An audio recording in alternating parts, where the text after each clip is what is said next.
আসসালামু আলাইকুম ওয়া রাহমাতুল্লাহি ওয়া বারাকাতুহু নাহমাদুহু ওয়া নুসাল্লি আলা রাসূলিহিল কারীম আম্মা বা'দ। সকল প্রশংসা আল্লাহ সুবহানাহু ওয়া তাআলার, যিনি আমাকে আপনাদের সামনে কথা বলার তৌফিক দিয়েছেন। দুরূদ ও সালাম বর্ষিত হোক নবী মুহাম্মদ রাসূলুল্লাহ সাল্লাল্লাহু আলাইহি ওয়াসাল্লামের উপর। অনেক দিন ধরেই সোশ্যাল মিডিয়াতে, বিভিন্ন মাহফিলে, সব জায়গাতেই ভাস্কর্যের বিরুদ্ধে কথা হচ্ছে। ইসলামে ভাস্কর্য হারাম, কিন্তু আমাদের জানতে হবে ইসলামে কোন ভাস্কর্য হারাম এবং কোন ভাস্কর্য হালাল। মানে আপনি ভাস্কর্য তৈরিও করতে পারবেন, যেটাতে আপনার সোয়াব হতে পারে, এবং ভাস্কর্য তৈরি করলে আপনার জাহান্নামও হতে পারে। দুইটাই দিকে ইসলামে আছে।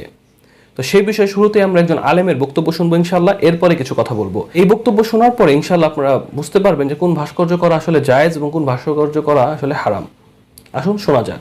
এমনকি আপনাকে আল্লাহর পক্ষ থেকে অনুমতি দেওয়া হয়েছে যে আপনি কিসের ভাস্কর্য বানাতে পারেন।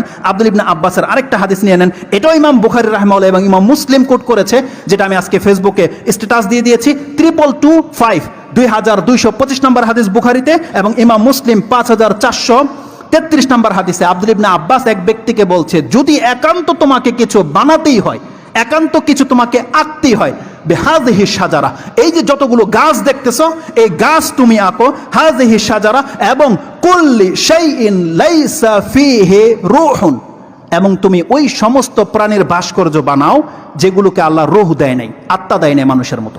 পাখি, ঘোড়া, গাধা, ভাগ, মানুষ, এগুলো বানানো যাবে না যেগুলোর প্রাণ দেয়নি আল্লাহ। গাছেরও প্রাণ আছে কিন্তু আমাদের মতো রূহ চলাফেরার মতো দেয়নি।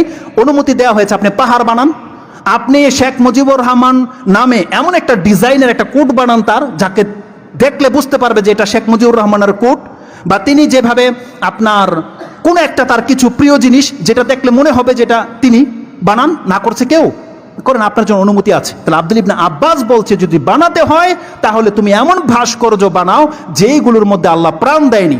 এটা কি আমাদের কোনো জাতীয়তার শত্রুতা?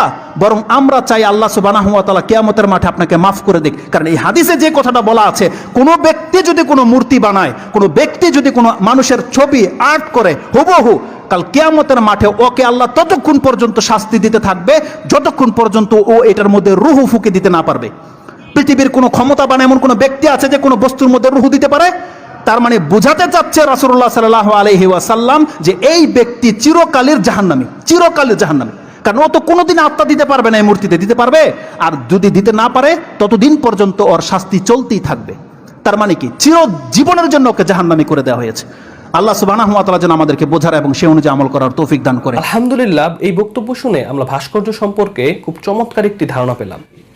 ইসলামে যে ভাস্কর্যগুলো নিষিদ্ধ করা হয়েছে সেগুলো হলো যেগুলোর রূহ আছে, যেগুলো চলতে ফিরতে পারে, এরকম কিছু অবয়ব তৈরি করাকে ইসলাম হারাম করে দিয়েছে। কারণ এই বিষয়গুলো একটা পর্যায়ে আমরা কোরআন হাদিস পড়ার পরে জানতে পারি, এবং কোরআনে অসংখ্য জায়গায় বলা হয়েছে এইভাবে কোনো ব্যক্তির বা কোনো কিছুর ভাস্কর্য তৈরি করার এক পর্যায়ে এই প্রজন্মের পরের প্রজন্মে শয়তান তাদেরকে নিয়ে প্রতিমা পূজা বা তাদেরকে নিয়ে শিরকের পর্যায়ে নিয়ে যায় শয়তান।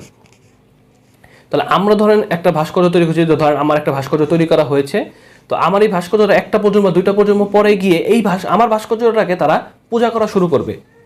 এইটা কে করাবে? শয়তান করাবে। কারণ শয়তান আল্লাহ সুবহানাহু ওয়া তাআলার কাছে ওয়াদাবদ্ধ হয়েছে যে আমাদের তারা পথভ্রষ্ট করবে। শয়তানের কাজই আমাদের পথভ্রষ্ট করা। ইসলামে যে ভাস্কর্যকে নিষিদ্ধ করা হয়েছে সেটা হলো কোনো ব্যক্তি, কোনো পাখি, কোনো মাছ, মানে যেগুলো নড়তে চড়তে পারে এরকম অবয়ব তৈরি করাকে ইসলাম হারাম করে দিয়েছে। এর বাইরে যে কোনো ভাস্কর্য আপনি তৈরি করতে পারেন। আপনি কোরআনের ভাস্কর্য তৈরি করতে পারেন, আপনি কোনো একটা সিম্বল তৈরি করতে পারেন, যেগুলো রূহ নাই, যে কোনো কিছু, একটা কলম, একটা কোরআন বা যে কোনো কিছুর আপনি ভাস্কর্য তৈরি করতে পারেন। এর বাইরে মানে ইসলাম হারাম করেছে যেটাকে, তার বাইরে আপনি যে কোনো যেটা করতে পারেন সেটা আপনার জন্য জায়েজ হবে। যে ভাস্কর্য ইসলামে হারাম সেই ভাস্কর্য থেকে আমরা দূরে থাকবো, এবং যে ভাস্কর্য ইসলাম অনুমতি দিয়েছে করার জন্য সেটা আমরা করবো ইনশাআল্লাহ, তাতে আমাদের কোনো সমস্যা নেই। আশা করি যা দিনী ভাইরা অবশ্যই বুঝতে পেরেছেন। আসসালামু আলাইকুম ওয়া রাহমাতুল্লাহি ওয়া বারাকাতুহু।